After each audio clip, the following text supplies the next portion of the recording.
perlakukan orang lain sebagaimana kau ingin diperlakukan. Dan jangan perlakukan orang lain dengan cara-cara yang kamu sendiri tidak ingin orang lain memperlakukannya kepada kamu. Jangan biarkan hari-harimu pergi tanpa membaca, menulis, membagi pengetahuan, dan menebarkan cinta. Kelahiran dan kematian datang silih berganti. Di sini tak ada yang abadi. Esok atau lusa atau kapanpun saja, kau akan kembali ke asal.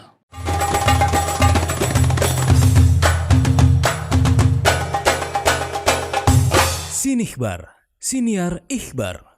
Assalamualaikum Ikhbarian, kita berjumpa lagi dan bergabung lagi di Sinikhbar, Siniar Ikhbar. Hari yang cukup istimewa karena kita hari ini akan mengaji pada satu sosok yang melingkupi 4 jiwa sekaligus. Nanti teman-teman bisa mendapatkan banyak nilai atau ilmu yang kaya untuk di episode kali ini. Telah hadir bersama kita guru mulia kita bersama Dr. Kiai Haji Buya Husein Muhammad atau yang biasa karib kami sapa Buya Husein. Matur suwun sangat Buya. Sama-sama, alhamdulillah. Nah, teman-teman penasarannya ditahan dulu lah. Nanti setelah ini kita akan banyak tanya tentang tanda kutip sisi lain dari Buya Husein. Kalau yang masyhurnya udah banyak tuh dibahas di media lain. Kita kupas dulu ada apa ikhbar.com hari ini. Gaza dalam sebait puisi Imam Syafi'i. Kita terutama yang pesantren itu kenal Imam Syafi'i itu salah satu orang yang mengamanatkan kita anak-anak muda jangan diem aja di rumah.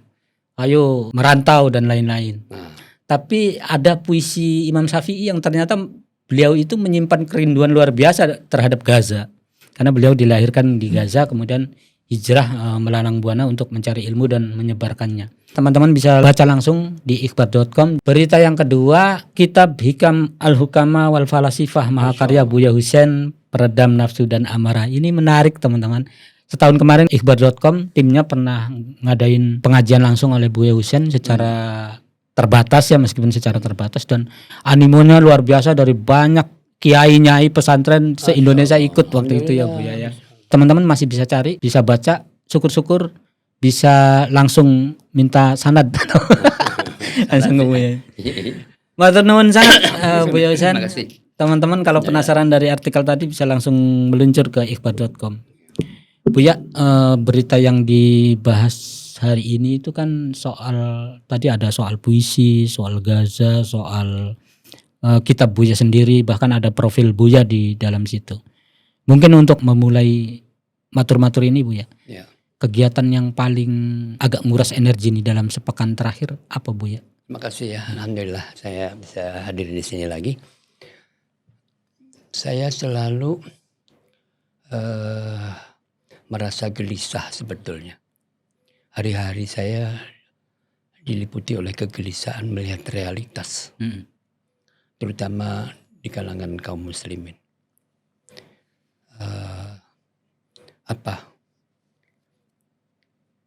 Ya konflik, permusuhan, saling mencaci, gitu kan. Nah, apa masalahnya?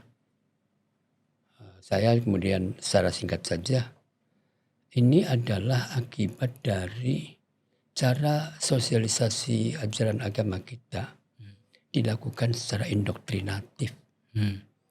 Saya mengatakan ketika sesuatu disampaikan secara indoktrinatif, maka masyarakat yang mendengar hanya ada satu kebenaran.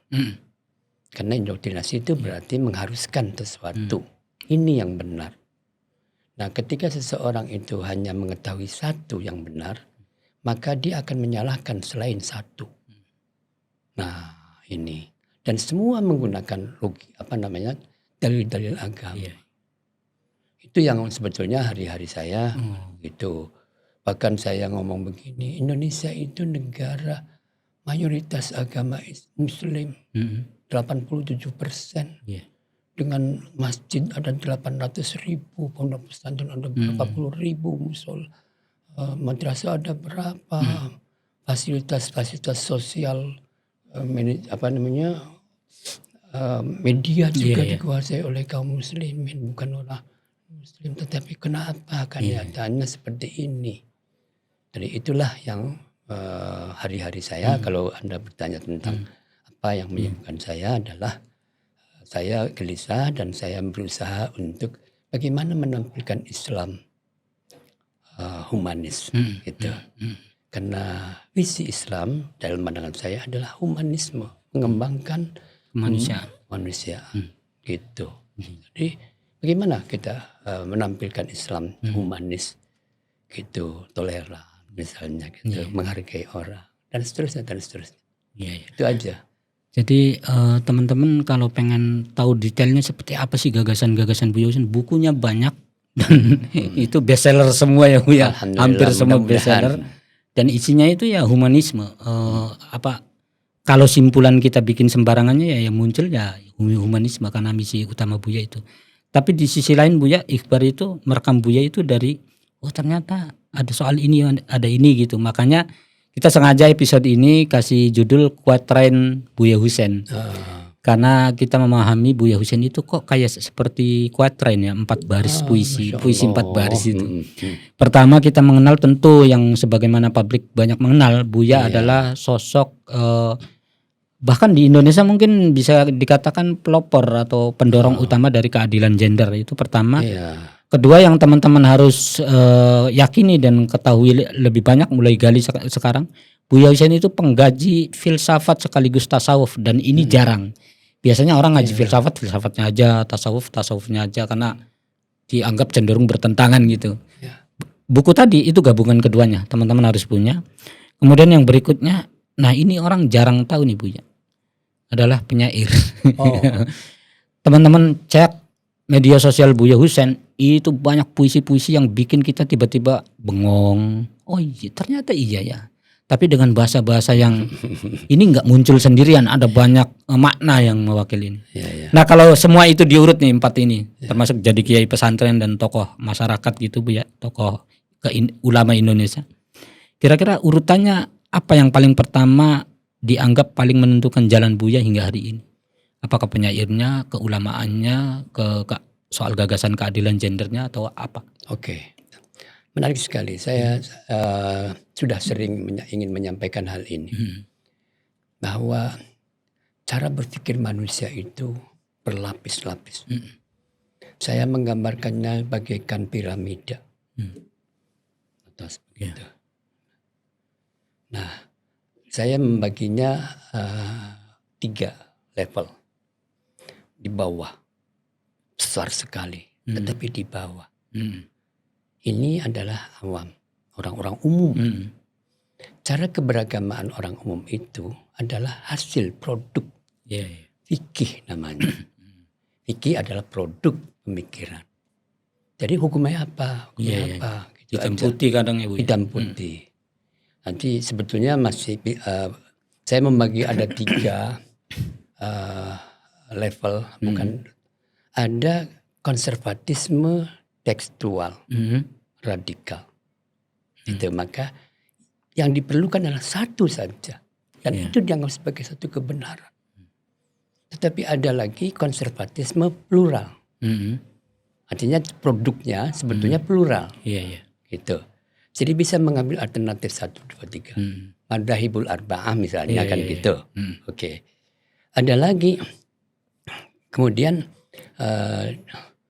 mengalami proses perkembangan. Tadi dulu itu kalau di pesantren itu konservatisme plural. Tapi belakangan kemudian mengarah kepada konservatisme tunggal radikal. Balik lagi. Iya ya kondisinya seperti itu. Sekarang berkembang. Tapi saya tidak ingin menyebut organisasinya yang cenderungan seperti itu. Dan marak di mana-mana diindoktrinasikan. Dan ada bid'ah, ini sesat, ini kafir dan sebagainya. Karena cara pandangnya adalah tunggal radikal itu namanya. Oke ya. Jadi sebetulnya situasi masih di bawah kita ini. Saya ada lagi tingkat kedua, yaitu mengapa begitu? Jadinya begitu. Jadi ini kalangan intelektual. Jadi selalu akan berkata mengapa? menanyakan banyak hal di Ah. di luar hasil gitu ya. Iya, tapi kelompoknya sedikit Iya. di atas itu. Nah, tapi kemudian di atas, jadi intelektualitas. Intelektualitas itu basisnya adalah logika, Rasionalitas. rasionalitas. Itu kan. Terus yang di atas lagi, sedikit lagi sini. Puncaknya itu. Puncaknya itu untuk apa? Untuk apa? Iya. Disinilah sesungguhnya cita-cita atau misi visi Islam adalah akhlakul karimah, rendah hati, tulus, menghargai orang, menghargai hak asasi manusia orang. Itu pada tingkat atas. Iya. Nah, nanti ada lagi yang lebih atas lagi. Dan biasanya di tingkat ini banyak sekali menggunakan kata-kata yang indah sekali. Bahasanya tidak vulgar, tidak tunggal dengan bahasa-bahasa sastra dan sebagainya. Dan langsung nyasar ke hati biasanya. Oh ya gitu bahasanya. Rinding, rentes. Intinya itu tapi tingkatan. Jadi akhlakul karimah nanti di atasnya cara membuatnya berbeda lagi. Ada yang terang-terangan tapi mengandung isi akhlakul karimah, tetapi ada yang disindir-sindir. Sama nggak dengan tradisi kita nyebut di lapisan atas ini hikmah, Bu ya? Orang-orang hikmah. Iya, jadi disitulah tasawuf itu di situ. Oke, jadi begini, saya mengatakan waqad ajma'atil a'immah annal ahkama la takhlu min illatin wa hikmatin. Ada lagi yang mengatakan waqad ajma'atil a'immatu annal ahkama la takhlu min illatin wa maksudin. Tuh, 3 lapis tuh. Hukum itu tidak lepas dari ilat. Itu logika. Dan untuk menuju sebuah cita-cita bisa dikatakan hikmah, bisa dikatakan maksud. Dan sekarang berkembang maqasidus syariah. Gitu loh. Tapi para sufi mengajukannya adalah hikmah. Kebijaksanaan. Kebijaksanaan itu ya Masya Allah. Jadi kalau ada orang menarungkan ini enggak ideal juga ya Bu ya. Karena memang levelnya udah beda. Iya. Tapi karena itu saya bilang memang kata para ulama mengatakan khatibun nasa biqadri uquli. Bicaralah dengan orang, masyarakat sesuai dengan kadar pengetahuan. Kalau saya banyak sekali ya nanti disalah-salahkan karena dipublikasi. Sebetulnya kesalahannya adalah publikasi. Sebetulnya saya kalau nggak ya hati-hatilah. Atau orang yang mau mempublikasikan benar-benar harus memaparkan konteks dulu ya Bu ya. Nanti cara memahami apa yang saya tulis harusnya sih memahami konteks. Jadi terus terakhir gini, di dalam kitab Qaidul Ishqil Arba'un 40 kaidah cinta itu disebutkan Al-Quran itu mengandung 4 level makna. Di situ disebut zahiran wa batinan wa haddan wa matla'an, merujuk kepada ucapannya Sayyidina Ali, likulli harfin minal Qur'ani arba'atu ma'anin zahiran wa batinan wa haddan wa matla'an. Apa maknanya? Zahiran tekstualitas, batinan itu logika, mengapa. Yang ketiga adalah untuk apa. Dan yang keempat adalah kepada hanya Allah yang mengetahui. Dan levelnya beda-beda nanti nih. Ini orang awam, ini para ulama, ini sufi, ini nabi, gitu loh. Wah, bagaimana cara memahami itu? Bahkan seorang sufi bersaling mengatakan, "Lau u'tal 'abdu bi kulli harfin minal Qur'ani alfa fahmin, lam yablugh nihayata ma awda'ahu Allah fi ayatin min kitabih, li'annahu kalamullah. Wa kalamuhu sifatuh. Wa kama la nihayata lillah, wa kadzalika la nihayata li fahmi kalami." Itu. Andai kata Anda memberi makna 1 huruf dari Al-Quran itu 1000 makna, belum cukup. Belum cukup. Karena Al-Quran adalah kalamullah. kata-kata Allah. Sementara kita sering banget kata Al-Qur'annya gitu. Ya, gitu. iya, itu sih ya biasalah. Maksud saya tuh, saya hanya ingin menjelaskan bagaimana sebetulnya kita seharusnya memahami Al-Quranul Karim itu, dan dengan begitu sebetulnya kita harus memahami ada tingkatan-tingkatan pemahaman atas teks Al-Quran itu. Nah, semuanya ada disimpan di situ. Tinggal cara pengetahuan kita sendiri sampai di mana. Seharusnya itu yang saya ingin sampaikan itu. Sebetulnya jangan mudah menyalahkan orang, karena setiap teks itu bisa mengandung banyak sekali makna. Tetapi yang harus diingatkan adalah visi kehadiran Islam itu apa. Untuk apa tadi? Visi kehadiran agama-agama itu untuk apa. Jadi saya mengatakan agama itu untuk manusia. Gitu. Berarti kalau mau saya menyimpulkan secara keterbatasan saya nih Bu ya. Tadi sosok keulamaan, sosok apapun itu dimulai dari titik kontemplasi ini yang Buya lakukan ya. Memikirkan banyak halnya di level hikmah ini berarti ya Bu ya. Iya, jadi ya kan Anda menyebutkan saya sampai ada apa namanya kuatren. Iya, kuatren itu puisi 4 baris biasanya. Iya, Rubaiyatul Khayyam itu saya kalau juga di- baca Rubaiyatul Khayyam itu. Cuma artinya ada saya katanya bisa ini, bisa ini, bisa ini, bisa ini. Sampai ada sastra, ada tasawuf, ada logika, ada perempuan masalahnya gitu itu. Jadi itu yang tadi sebetulnya saya jelaskan. Saya sedang gelisah melihat ke atas. Sebetulnya bagaimana kita merumuskan kembali visi Islam itu di dalam kehidupan bersama kita. Jadi itu caranya bagaimana? Ya macam-macam. Begitu sebetulnya sih. Nah iya Buya, sisi lain yang menurut kami santri-santri menarik dari Buya adalah tadi selain menikahkan antara filsafat dan tasawuf sehingga kok matching banget ya. Yang berikutnya kita kalau nemuin kajian 2 ilmu keren ini Buya, kayak di Menara Tinggi, mahal, kemudian susah, bahasanya terlalu akademik. Tapi kalau udah nyampe Buya, kok kayak obrolan di tongkrongan. Gitu. Itu gimana cara Buya mengolah? Kayak misalnya Aristoteles itu kan luar biasa susahnya kita sampai mikir apa. Tapi kalau udah di status Buya itu selesai semua, gampang. Nyaris lapisan seluruh masyarakat itu mudah mama. Itu gimana caranya Buya? Sebetulnya saya juga agak saya itu punya cara pandang. Kebenaran itu apa ya? Unzur ila ma qala wala tanzur ila man qala. Imam Sayyidina Ali bin Abi Thalib mengatakan begitu. Lihatlah apa yang dikatakannya, bukan melihat siapa yang mengatakannya. Sehingga jangan bertanya siapa yang ngomong nih, siapa yang ngomong nih. Biasanya kalau saya menyebut nama yang bukan bahasa Arab, yang tidak dikenal, selalu akan ditanya, kata siapa, agamanya apa? Masya Allah. Wah barat. Kayak gitu.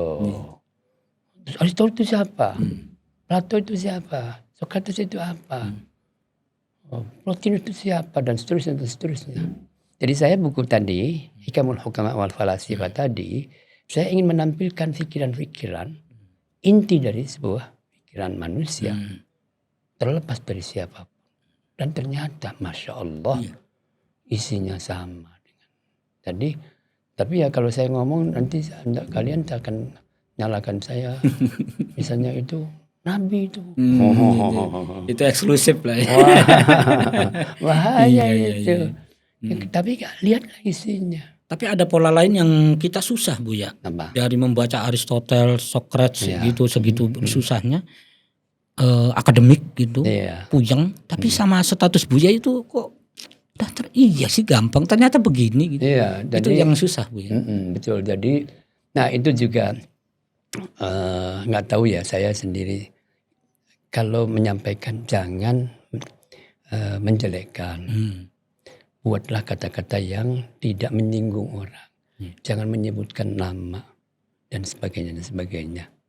Dan bahasanya harus ya jangan kasar. Jangan kasar. Esensinya apa terus saya tafsirkan sendiri. Nanti puisinya kalau dibuat puisi tapi kemudian juga ditafsirkan atau diterjemahkannya dengan bahasa-bahasa yang indah lah, kalau menurut saya halus lah, tinggal dan mudah gitu. Bagaimana caranya menerjemahkan sebuah kata yang mudah difahami tetapi mengandung esensi dengan bahasa yang kalau bisa sastra ya alhamdulillah, sastra. Supaya jangan langsung diserang dan sebagainya gitu. Sebenarnya kekeliruan kita atau permusuhan kita itu adalah karena kita tidak mengerti tentang orang lain. Gitu. Jadi nggak mau mengerti. Nggak mau mengerti. Tapi kalau begitu tuh sudah ada kondisi psikologi yang berbeda. Ada barrier, ada penolakan. Sejak awal, kecurigaan dulu. Misalnya gitu. Saya selalu ingat Nabi. Ketika Nabi di Thaif mengajarkan tauhidullah dengan harapan diterima, tiba-tiba diserang, dilukai. Sampai-sampai katanya wallahu alam ya, bahasa sastra juga, malaikat itu menawarkan Nabi, bagaimana kalau 2 gunung ini kita timpakan kepada mereka karena sudah kurang ajar. Nabi mengatakan tidak, jangan. Tapi Allah mahdi qaumi fa innahum la ya'lamun. Berilah mereka petunjuk karena sesungguhnya hal itu karena mereka tidak mengerti. Maka sampaikanlah pengertian terlebih dahulu. Akar dari persoalan permusuhan adalah ketidakmengertian. Maka bagaimana kita berusaha memberi pengertian sesuai dengan kadar pengetahuan mereka. Saya sebenarnya ragu sekali kan menulis di situ, khawatir ada yang Anda menyebarkannya, padahal saya khusus untuk orang-orang yang menurut saya paham tentang bahasa sastra gitu tuh. Supaya tidak atau menyinggung. Setidaknya mengenal Buya lebih jauh gitu ya, sudah rutin interaksi. Boleh ya, terserah saja. Tapi ya sudah, saya bilang kita tidak bisa lagi menutup karena dunia sekarang sudah terbuka. Zaman membawa Zaman telah nggak bisa lagi menutup itu. Semua bisa membaca dan karena itu akibatnya juga bisa kontroversi. Di antara maksud saya begini, Anda menganalisikan begitu sesuai dengan pikiran Anda sendiri. Konfirmasi sebetulnya yang paling baik itu menurut Anda sebagaimana sih? Maksud Anda gimana sih? Gitu loh. Konfirmasi aja. Jadi kalau tidak konfirmasi ya sudah menuduh, saling menuduh. Karena itu dipahami menurut dirinya sendiri. Gitu. Nah, saya punya apa namanya itu? Quotes ya. Apa yang kamu katakan itu akan kembali kepada kamu. Yang baik akan kembali kebaik pada kamu. Kalau jahat akan kembali ke jahat. Biasanya saya memberi contoh. Kalau kamu saya beri senyum, senang tidak? Senang. Kalau kamu saya pelototin, senang nggak? Tidak. Deg-degan. Wah, ngeri lah pokoknya. Sama juga orang juga begitu. Quotes-nya, dan ini adalah the golden rule, saya selalu mengatakan. Perlakukan orang lain sebagaimana kau ingin diperlakukan. Dan jangan perlakukan orang lain dengan cara-cara yang kamu sendiri tidak ingin orang lain memperlakukannya kepada kamu. Nah itu yang menjadi pegangan-pegangan saya paling tidak ya. Cara saya ngomong, jangan jelek-jelekan orang. Tapi yang dipentingkan adalah isi. Saya terpengaruh oleh Kanjeng Nabi ya. Kagum sekali ketika Nabi mendengarkan orang tokoh mencari caci maki orang, berkata-kata buruk. Nabi mengatakan, ma balu qaumin yaquluna kadza wa ya. Jadi ada satu kaum yang mengatakan ini, menjelek-jelekan. Karena yang dipentingkan bukan orang. Yang dipentingkan adalah isinya. Jangan begitu. Siapapun yang mengatakannya. Jadi jangan menyebut orang. Nah, sekarang kita sering sekali di publik, di media-media itu menyebut orang. Sehingga menimbulkan persoalan. Betul. So, yang kita inginkan kan perubahan atas perbuatan. Tuh, jangan sampai kemudian membuat orang marah, tapi membuat orang sadar bahwa itu tidak bagus. Lalu kita kan tahu Buya kan kadang menulis artikel, kadang diundang sebagai pembicara, bahkan di konferensi internasional teman-teman. Kemudian kadang sesekali nulis puisi. Itu kalau nulis puisi itu ketika tadi berbicara keresahan Bu ya, ketika keresahannya sudah seperti apa tuh? Ini udah nggak bisa diselesaikan lagi dengan artikel, dengan konferensi, dengan apa, terus ini harus diselesaikan dengan puisi. Itu ketika seperti apa yang Buya rasakan? Yang kedua, mengapa pakai puisi? Saya membuat level-level pemahaman orang Iya. atas sesuatu. Orang pada umumnya bicara panjang lebar untuk menjelaskan sesuatu aja. Pada tingkat lebih tinggi ringkasannya apa? Iya. Pada tingkat yang lebih tinggi lagi adalah kesimpulan-kesimpulannya apa, gitu. Nah, ada pada tingkat lagi dalam bentuk puisi-puisi, gitu. Itu sebetulnya puisi itu mencakup isi, tapi dibuat padat dalam sebuah kata, gitu. Supaya ya memang juga levelnya berbeda nantinya. Saya sebetulnya untuk puisi itu bukan untuk, jadi mengapa tadi saya tanya ada yang nulis seperti ini, kadang-kadang begini, kadang begini, kadang begini. Jadi saya kalau model begitu saya arahkan kepada orang yang pada level memahami kode. Nah, Memang sasarannya juga beda ya Bu. beda. Jadi saya sampai ngomong, Berarti sudah urgent dong kalau puisi itu Bu.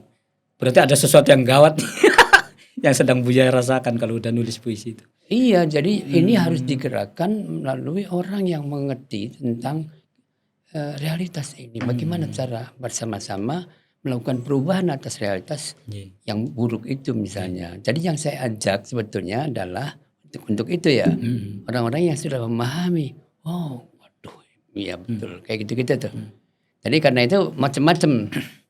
Apa yang saya tulis ada yang narasi ya umum, panjang sekali. Ada yang kemudian yang ringkas saja. Saya sekarang itu ada 2 ya di media itu. Yang paling banyak menulis akhirnya saya adalah di Facebook misalnya. Karena Facebook agak panjang. Ini space-nya lumayan masih fleksibel ya Bu. Kalau IG itu potong lagi sedikit lagi. Link mati kalau kita mau mencantumkan bukti. Gitu. Apalagi di Twitter itu sedikit sekali. Saya jarang sekali ngetes di Twitter itu. Yang paling banyak adalah di Facebook. Kemudian yang kedua di IG. Tapi juga IG saya menulis diringkas. Iya. Terbatas juga. Ternyata yang like sedikit. Saya bilang apa ya? Oh, di IG itu hiburan. Yang paling banyak itu gambar-gambar. Show, pamer. Waduh. Jadi itu namanya audiensnya berbeda-beda. Ya, audiens yang kita sebagai sasaran itu berbeda-beda. Nanti di Twitter apalagi sedikit sekali. Dan jarang sekali akhirnya saya. Tapi kalau sebenarnya kan orang akan lebih ideal ketika berkunjung ke web Fahmina misalnya atau web apapun yang berkaitan dengan Buya itu kan lebih tuntas. Tapi kalau keluar dari medsos agak susah juga sih artinya. Tetap harus dari Facebook. Jadi ini ya kritik saya. Sekarang orang pada umumnya cenderung untuk yang singkat-singkat saja. Karena itu dia buku saya terakhir itu model kayak gitu tuh. Kebijakan para bijak bestari. Ya kecil-kecil itu sedikit-sedikit. Quote-quote gitu. Quote-quote. Nah oke. Sekarang quote-quote yang paling banyak itu. Karena orang sudah tidak akan membaca yang panjang-panjang itu. Begitu melihat panjang ditinggalkan. Tapi begitu di quote maka diambil quote itu. Cuma saya sebetulnya gelisah. Iya, konteksnya lepas ya Bu ya, bisa-bisa ya. Iya, jadi pengetahuannya tidak mendasar. Karena itu kesimpulan. Tidak dijalankan melalui proses menjadi seperti itu. Tuh, tapi inilah kecenderungan-kecenderungan baru. Kita sudah tidak lagi suka membaca. Bahkan buku-buku juga tidak laku. Yang laku adalah hiburan. Hiburan sama sekali. Coba lihat saja di media itu. Yang paling banyak dikunjungi adalah yang menghibur. Nah itu juga bisa menimbulkan dampak buruk sekali bagi perkembangan ilmu pengetahuan dan kreativitas, bahkan juga produktivitas. Orang di tengah-tengah kita ini hiburan, laris sekali. Dan kalau kita melihat ceramah-ceramah yang tunggal itu, bergurau itu, gitu, ya, Masya Allah. ya sudahlah itu realitas yang tidak bisa kita tolak ya. Karena itu saya sih hanya bagaimana membuat alternatif yang menurut saya ingin ya ideal lah gitu ya. Kalau tidak setuju ya sudah. Banyak yang tidak setuju juga. Buya balik ke soal Oke. buku tadi, dan kita tuh mengagumi Buya Hussein itu luar biasa produktifnya. Setahun itu bahkan tahun ini ada 3 atau 4 judul kan ya. Tapi nggak tahu apakah saya ada yang terlewat dari karya Buya atau apa. Belum ada buku khusus yang meluapkan gagasan kesusastraan Buya ya perasaannya. Misalnya kumpulan puisi tersendiri atau apa, sudah ada belum? Sebetulnya kumpulan puisi ada ya. Oh, ada. Di dalam masuk ke dalam sebuah buku apa ya? Aduh, saya lupa nama judulnya. Di situ tentang quote-quote. Kemudian di akhirnya adalah puisi-puisi, syair-syair para tokoh-tokoh besar. Nanti ada, gitu ada. Tapi yang eksklusif secara khusus kumpulan puisi Buya itu belum. Belum. Ada gagasan ke sana nggak? Ada. Karena orang ini banyak dari kita yang senang juga puisi Buya. Kayak ini Buya. Kayak orang yang kita sering baca puisi-puisi terjemahan Timur Tengah gitu, atau puisi-puisi. Nah di sini tuh agak jarang tuh yang basicnya sufisme gitu puisinya. Ya itu saya kira terbatas sekali ya yang senang kayak gitu itu ya. Puisinya puisi. Saya itu puisinya puisi sufisme, puisi rasionalisme yang muncul. Coba baca buku saya Mengaji Pluralisme kepada Maha Guru Pencerahan itu.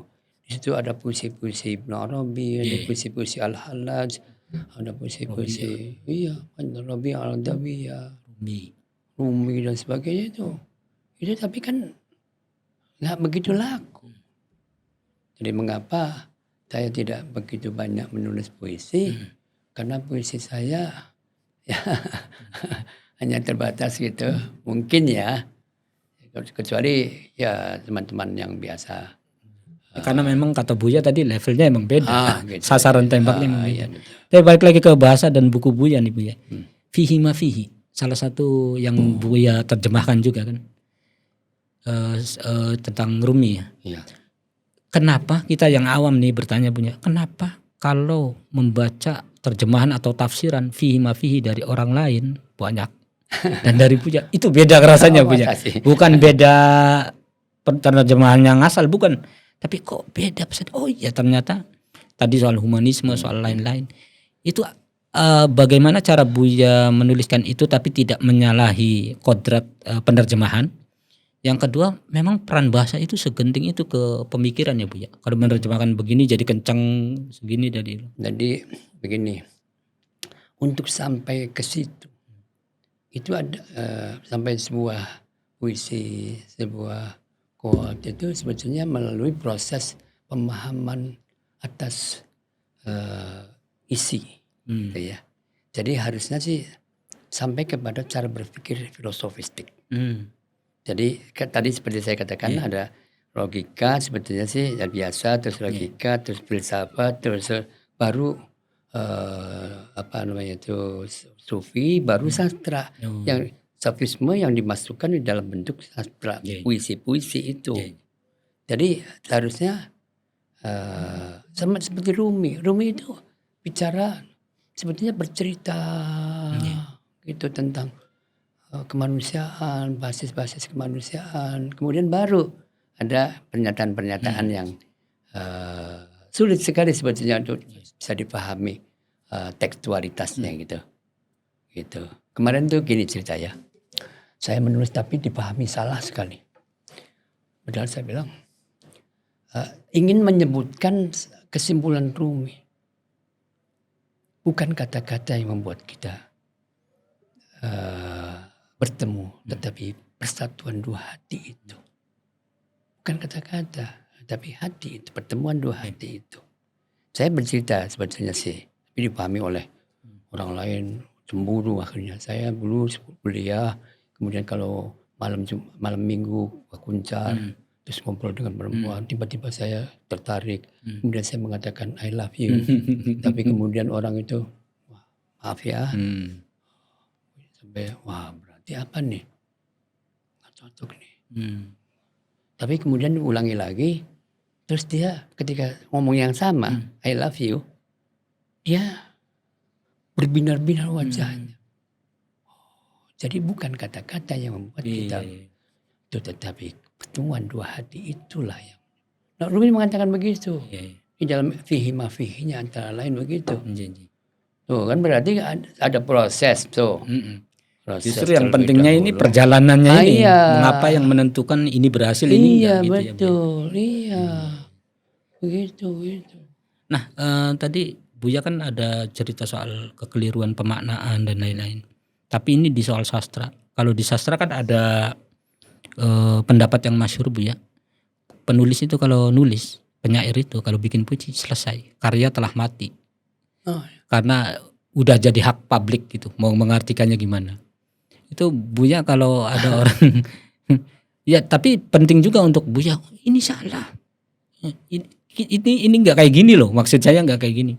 Itu gimana cara Buya, luar biasa sabar sih teman-teman.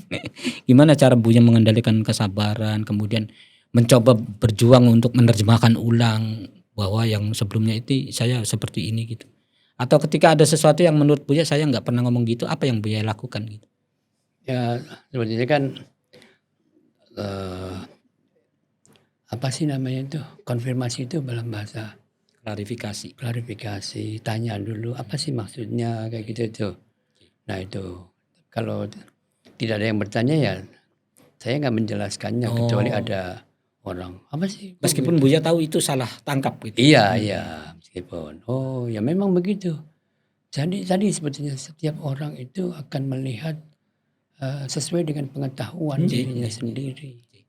Kalau saya yang ngajinya cuma segini ya segini Buya. Kayak gitu, iya pengetahuan terbatas begitu. Jadi betul. Saya sudah pernah nuliskan apa yang kamu katakan itu akan hilang bagaikan Iya. gitu. Menurut akan ditafsirkan menurut yang menerima secara berbeda-beda dan mengaku bahwa itu kata saya. Begitu. Padahal kata dia. Betul, iya. Ngutip pandangan saya. Tapi yang ditulis adalah pandangan dia sesungguhnya. Gitu. Jadi belum tentu juga kutipan itu menuju ke sana ya. Iya betul harusnya. Iya. Sering saya juga ditanya apa begitu. Wah, bukan dan ini begitu banyak loh. kan di buku-buku hukum Bu ya. Iya. Pesantren itu Iya. Karena tradisi kita ulama-ulama terdahulu menulis kitab itu kan sebenarnya bukan menulis dari awal ya, kadang Bu ya mengumpulkan fatwa-fatwa gitu. Betul. Iya. Itu bisa harus benar-benar lengkap lah kalau Iya. Jadi ada yang namanya hukum tradisi, ada hukum formal gitu. Hukum formal itu kayak undang-undang itu harus pasti. Hukum positif itu harus betul. Dan itu harus satu untuk tidak gitu. Tapi kalau pandangan ya bisa berbeda-beda sama sekali tradisi itu.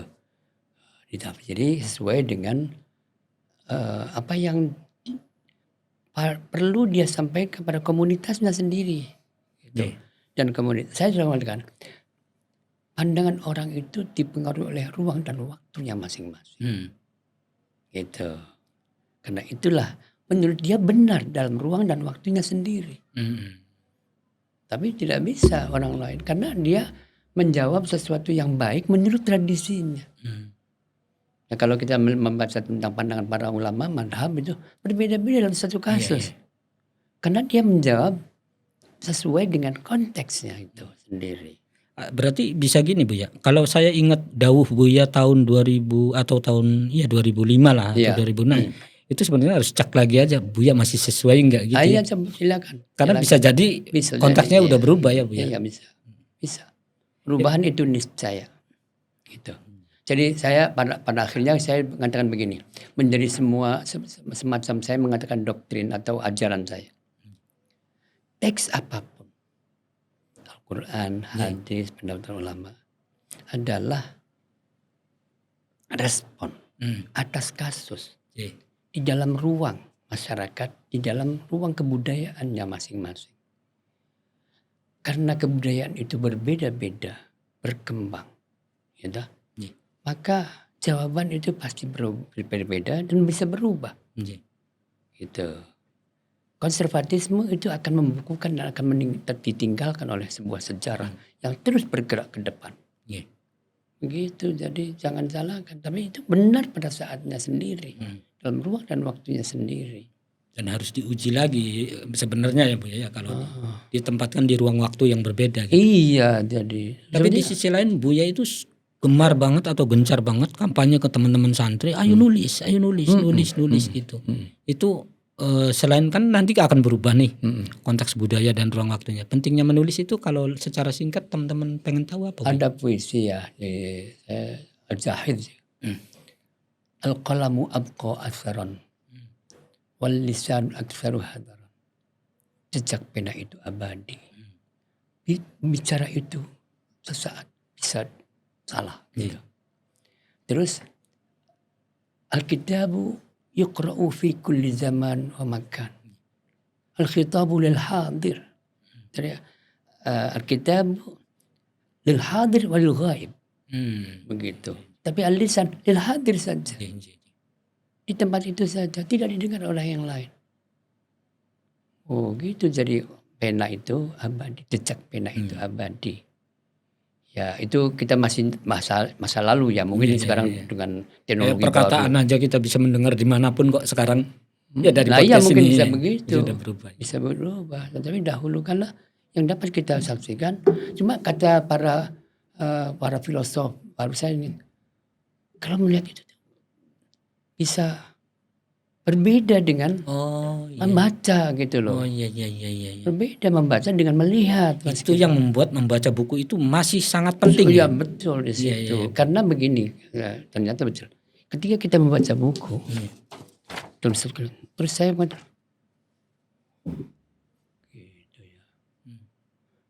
ya. Jadi ada refleksi masuk ke dalam. Begitu beda sekali antara membaca dengan mendengar atau melihat. Yang menonton itu kita ditodong sama ini terus-terusan gitu. Iya, tapi ya sekilas saja. Iya. Tidak ada lagi merenungkan. Saya kan selalu begitu. Iya. Saya bilang ketika saya membaca buku di kereta api atau di apa. Iya, ada ruang kontemplasi dulu ya. Iya, dan itu masuk ke dalam diri kita. Kalau nonton nunggu selesai nggak bakal kekejar ya Bu? Nggak akan. Kalau ini bisa sesuai kendali kita bertahap gitu ya. Betul, nantinya muncul lagi. Loh, bagaimana dengan ini? Bagaimana? Ini pentingnya proses membaca adalah, teks. Iya, ada proses dialektika di dalamnya. Iya. Kalau membaca ya, kalau ini tidak ada.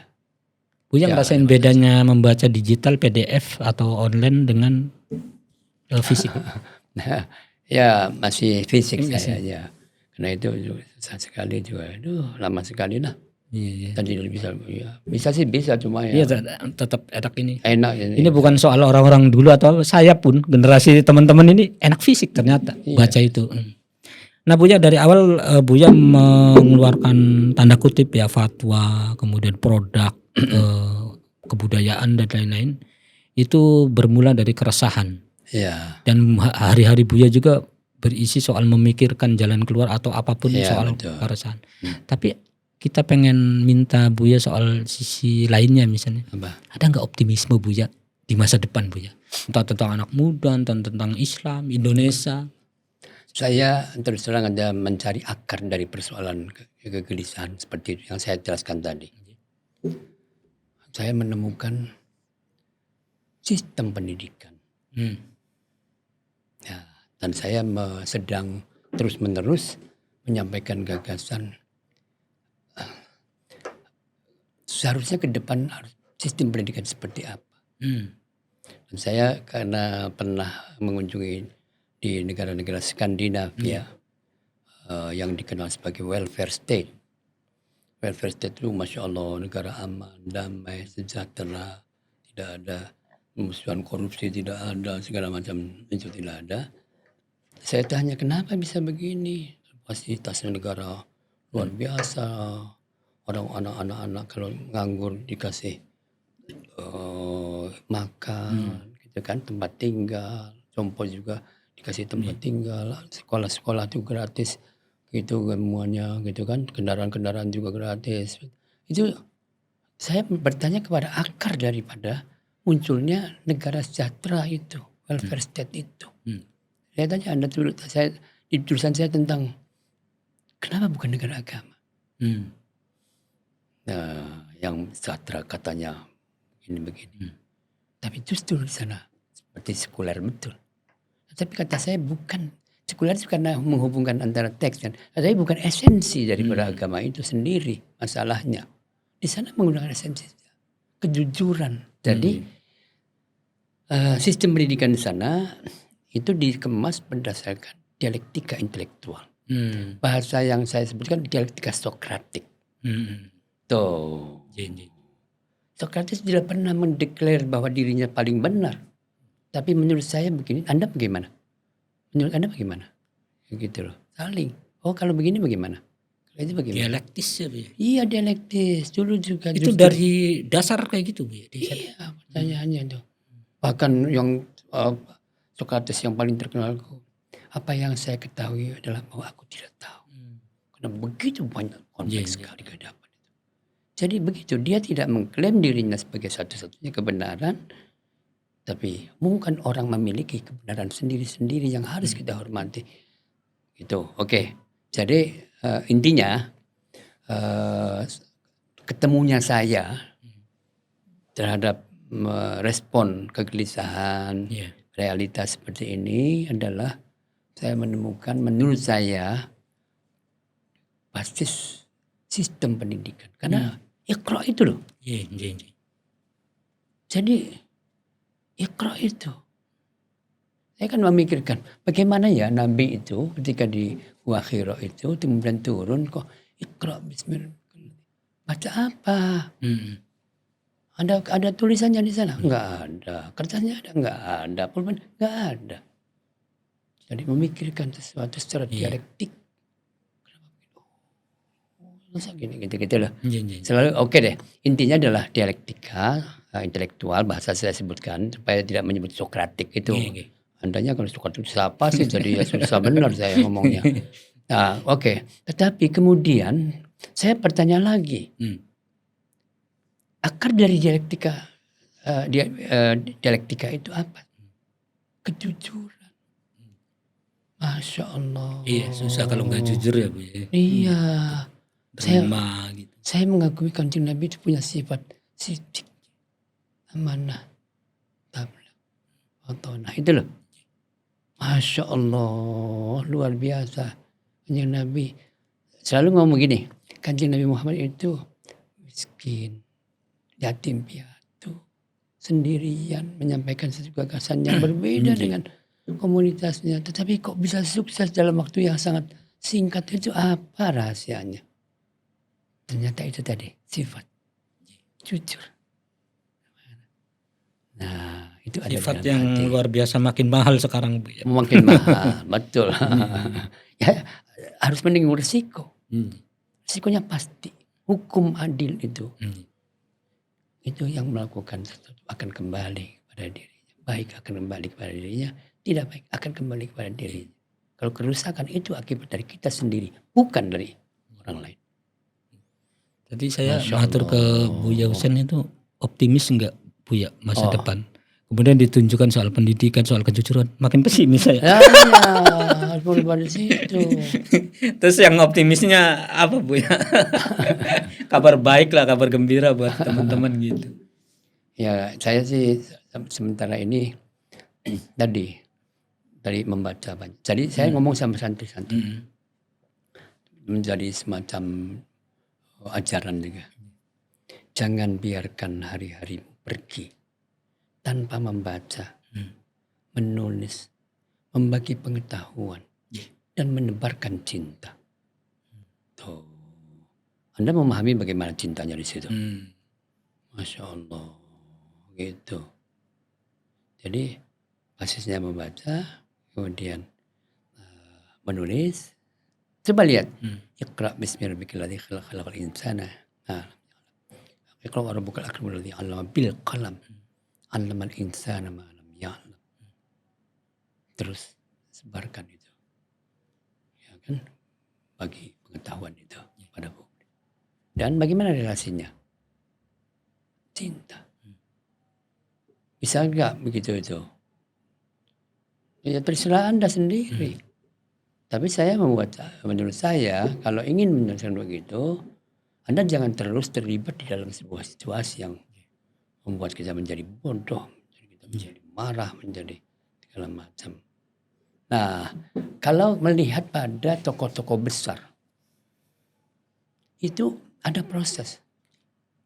Namanya khalwat itu, meditasi itu. Meditasi, semedi gitu. Medi itu. Para nabi-nabi agama-agama, semua begitu. Jadi di situ proses dialektika, di situ dengan realitas kehidupan di situ, maka di situlah kemudian ditemukan esensi-esensi dan dia menyebarkan dengan cinta lagi. Masya Allah. Kita hari-hari ini terlalu sibuk sih Bu. Tidak ada kesempatan untuk kontemplasi itu, meditasi itu sebenarnya. Itu sebenarnya sekarang butuh kita untuk menyempatkan diri. Ya entah melalui sholat atau apa, zikir gitu ya Bu ya. Kita sekedar berenung gitu. Enggak begitu. Saya bilang, ini juga kritik saya. Kita orang Islam itu sholatnya rajin sekali. Tapi begini, akhirnya saya menyampaikan, bagaimana? Ditanya lagi. Ini coba. Sholat atau zikir itu cara kita yang diajarkan oleh mekanisme bagaimana memahami sesuatu esensi kemanusiaan. Gitu loh. Paham nggak nih lagi saya cerita begininya lagi. Jadi ketika misalnya saya contohkan aja. Ketika kita mengatakan Allahu Akbar.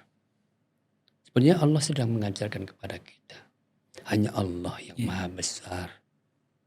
Kalau begitu konsekuensinya apa? Selain Allah adalah sama. Makhluk Allah itu sama. Oke. Satu. Sadar nggak gitu orang sholatnya? Nggak pernah sadar. Meditasinya sebetulnya di situ. Bukan sekedar formalitas. Terus Bismillahirrahmanirrahim. Makasih Mas saya. Masya Allah. Nah, saya menjelaskan sebetulnya kata Rahman itu apa, Rahim itu. Rahim itu, Rahman itu, kasih itu adalah rahmah itu. Rahmah itu. Masalah rahmatan lil alamin itu apa sih maknanya? Kepekaan hati, riqqatul qalbi. Empati. Apa yang kamu miliki, saya juga memiliki. Apa yang saya miliki ada pada kamu juga. Jadi kalau saya juga saya Oke. Jadi bahasa saya bukan simpati. Lebih daripada simpati adalah empati. Gitu. Kalau bahasa dalam simpati itu kadang masih di tataran formalitas. Iya, gitu. Maksudnya saya akan menjelaskan kalau simpati itu hanya oke, silakan Anda di sini nggak apa-apa kok. Saya turut prihatin gitu. Gitu aja. Saya mengecam Israel nyerang Iran misalnya gitu. Dan bahasa yang lain itu adalah toleransi pasif dan toleransi aktif. Toleransi pasif itu ya oke. Aktif itu oke, ayo dong, bareng-bareng dong. Sama dengan kita dong gitu loh. Jangan menuntut orang lain toleran ke kita terus, tapi kita enggak. Begitu. Itu yang lain musim Bu ya. Nah iya, tapi nanti mencari akarnya persoalan itu tadi sebetulnya si kesusahan di diri itu sendiri. Akibat dirinya sendiri. Sebetulnya marahnya kepada orang lain. Nah gitu ya. Terus saya bilang kalau sholat, masya hebat sekali. Assalamualaikum. Ayo kita damai. Gitu. Jadi mengajak prinsip 3 tadi. Kesetaraan manusia. Penghormatan kepada manusia. Mengajak perdamaian. Itu makna sholat. Iya baru contoh itu yang. Tapi Anda sih sholatnya banyak sekali di mana-mana. Tapi kenyataannya begini bagaimana? 3 menit. Mending 3 menit lama. 2 menit. Masya Allah luar biasa ajaran-ajaran itu. Bagaimana sholat, bagaimana zakat, bagaimana itu. Nih lagi-lagi kalau masih ada kesempatannya. Saya bilang saya selalu menyampaikan di mana-mana. Para nabi itu bertanya kepada Tuhan. Hadisnya ada yang namanya Nabi Dawud, ada yang namanya Nabi Musa, mungkin juga.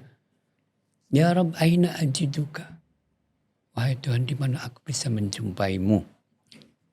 Terus hadis qudsi ini. Carilah aku di tengah-tengah mereka yang hatinya luka. Bolak-balik saya mengatakan begitu. Siapakah yang hatinya luka? mereka yang sakit. Aku sakit, kata Tuhan. Kamu tidak menjenguk aku. Hambanya mengatakan, bagaimana engkau Rabbul Alamin? Bagaimana engkau sakit? Iya betul, saya Rabbul Alamin. Tetapi lihatlah hambaku sakit. Kamu tidak menjenguk dia. Andai kata kamu menjenguk dia, kau akan menemukan aku di sana. Lapar, minta makan. Kamu tidak memberi makan. Gitu. Terus minum. Kenapa dia tidak bisa memberi minum kepada saya? Haus saya. Itu hanyalah simbol-simbol saja. Prinsip-prinsip kemanusiaan. Bahwa kita itu sama. Itu kalau mungkin Buya agak malas mungkin menjelaskan jelaskan ke saya. Pemaknaan cinta itu tadi harus itu. Maksudnya yang saya tangkap gini Bu ya. Relasi menurut Buya Husein itu tidak cukup dengan baik, tapi dengan cinta. Mungkin dari level simpati ke empatinya itu ya. Cinta yang ini kan publik berbagai macam nih penonton Bu ya. Cinta yang dimaksud Buya itu sederhana aja. Ya, kebanyakan ketika kita menyebut cinta, kita akan menyebutnya sebagai bagikan cinta birahi ya. Lawan jenis dan begitu itu. Tidak begitu. Saya sebetulnya sudah menulis. Cinta platonis itu namanya. Cinta kemanusiaan itu. Tapi sebenarnya basisnya tadi rahmatullah. Saya bilang rahmat itu tadi. Ini kalau begitu ditambah lagi nih. Saya setiap hari hampir hari ini tuh tadi pagi juga doa pernikahan, kemarin menikahkan, kemarin dari khutbah nikah dan sebagainya. Selalu akan muncul samawa samara, sakinah mawaddah warahmah. Ada dua kata, mawaddah sama rahmah. Yang diterjemahkan ke dalam bahasa Indonesianya kasih sayang. Tapi apa sebetulnya kasih sayang itu? Enggak gitu. Nah, terus saya menjelaskan mawaddah itu ini, rahmah itu begitu. Tapi saya menyebutkan rahmanya aja nih. Itu tadi ada 3 level makna. Mana cinta itu. Susah sebetulnya diterjemahkannya itu. Kata itu sulit untuk bisa diterjemahkan itu. Karena nanti pemahamannya berbeda-beda. Ya, atau pendefinisian itu malah menyempitkan sebenarnya. Bisa menyempitkan tergantung. Kalau saya malah luas sekali. Rahmah itu tadi. Satu adalah riqatul qalbi. Riqatul qalbi itu empati. Bahasa anak mudanya, kau adalah aku yang lain. Ya, karena apa yang kamu rasakan, aku juga merasakan. Sehingga tidak bisa sesuka hati ke orang lain. Oke, itu terjemahannya nantinya si uraiannya gitulah ya. Yang kedua adalah al-lutfu. Itu santun, bicaranya itu lembut gitu loh. Jangan kasar. Jangan marah-marah, apalagi marah-marah. Itu bisa melukai hati. Apalagi di medsos itu sekarang Bu ya. Oh iya. Maki-maki dan lain-lain. Yang ketiga itu adalah memaafkan. Ini berat. Berat. Maafkan. Kita kan pengennya membalas. Nabi tidak pernah membalas. Waduh, kalau bercerita lagi, saya kagum luar biasa kepada Rasulullah itu ketika Fathu Makkah. Ya, tahun 8 Hijriah ke sana lagi. Membawa 10.000. Coba mereka, gimana mereka? Ya di puncak kejayaan tinggal balas saja. Iya, ternyata tidak. Penderitaannya panjang. Iya, idhabu fa'antum tulaqa. Kamu bebas. Anta khalat darabis. Nggak akan dipaksa untuk ini itu. Silakan. Padahal itu momentumnya ya Bu ya. Wah iya kalau ente begitu pasti. Wah mumpung. Ini saatnya gitu. Mumpung ini saya lagi hebat, lagi kuasa ya. Dulu menyakiti saya balas dong. Habisin ini modelnya gitu. Tapi Nabi tidak. Justru itu yang menjadi kunci. Itu idza jaa nasrullahi wal fathu wa ra'aitan nasa yadkhulu fi dinillahi afwaja. Sampai membuat orang simpati kepada beliau. Ikut oke. Abu Sufyan mau oke. Musuh bebuyutannya. Hindun. Masya Allah. Nah yang hilang dari kita itu sekarang itu. Jadi nanti carinya mengapa? Nah itu tadi. Masih berat, besar sekali lah. Kehancuran itu karena kalau mau menyinggung-nyingungnya, ini Al-Ghazali nih ngomongnya. Fasadur ra'iyah bi fasadil muluk. Bingung nggak nih?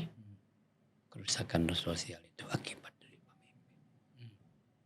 Karena rakyat itu ikut apa yang dilakukan oleh pemimpinnya dan dianggap sebagai kebenaran. Sah. Tapi panjang deh anunya. Atau rakyat sekarang itu ya cerminan pemimpinnya. Ya itu yang saya sebutin begitu, tapi ya itu agak vulgar. Nah, itu yang betul. Dari tergantung. Ya Bu ya, ngapunten ini menyita waktunya terlalu panjang, tapi yang terakhir kita butuh nih Bu ya. Apa nih? Kita nggak tahu kerso buatan kerso ya siap dibendui lah. Nah itu. Meminta Buya berkenan membacakan satu puisi yang biasanya kita lihat teksnya beberapa kali lihat Buya membacakan di publik. Tapi ini khusus di podcast ini Buya. Satu puisi yang menurut Buya penting untuk didengarkan ke teman-teman. Saya sebetulnya membuat penting semua ya. Menurut saya yang saya sampaikan penting semua dan esensi semua. Bagaimana kita. Tapi oke deh satu saja di antara mereka. Sebetulnya ini puisi ini muncul dari pernyataan seorang filosof Mesir namanya Ahmad Badawi. Yang sebetulnya juga mengekspresikan dari kata innalillahi wa inna ilaihi raji'un itu. Katanya bisadfah ataina ila hadzal alam wa bisadfah sa'ughadiru hadzal alam. Tanpa kehendak kita ada di sini. Dan tanpa kehendak kita akan meninggalkan tempat ini. Apa yang harus kita bawa? Kalau begitu. Nah itu dari situ saya mencoba menulis puisi. Proses perjalanan manusia. Dengan sangat unik dan multi kompleks. Yang ada di dalam diri manusia itu. Kira-kira makanya begini aja. Kita nanti pulang sendiri. Puisinya pulang sendiri. Kelahiran dan kematian datang silih berganti. Di sini tak ada yang abadi. Esok atau lusa atau kapanpun saja, kau akan kembali ke asal.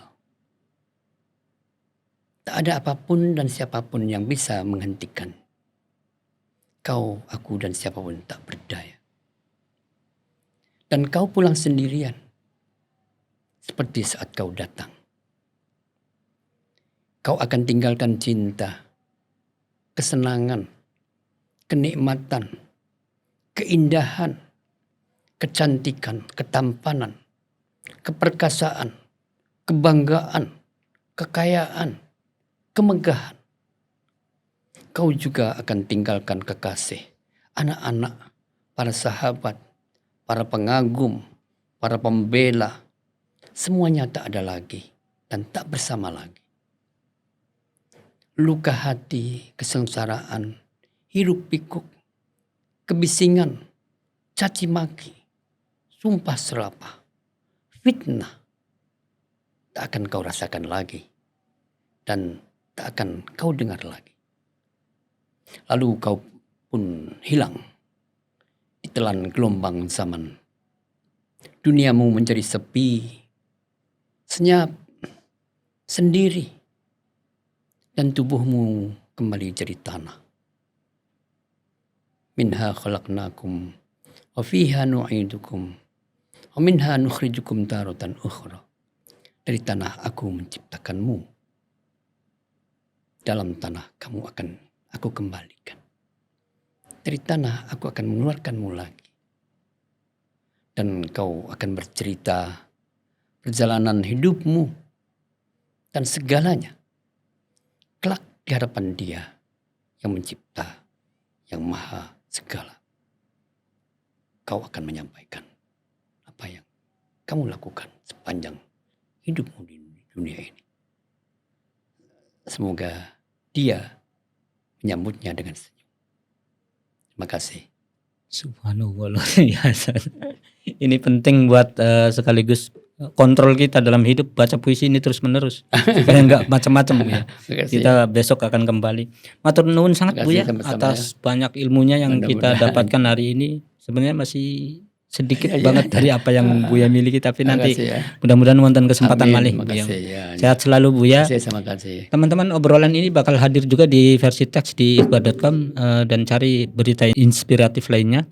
Dan kita jumpa lagi di Sini Ikhbar berikutnya. Assalamualaikum warahmatullahi wabarakatuh. Waalaikumsalam warahmatullahi wabarakatuh. Ikhbar.com mengabarkan kebaikan.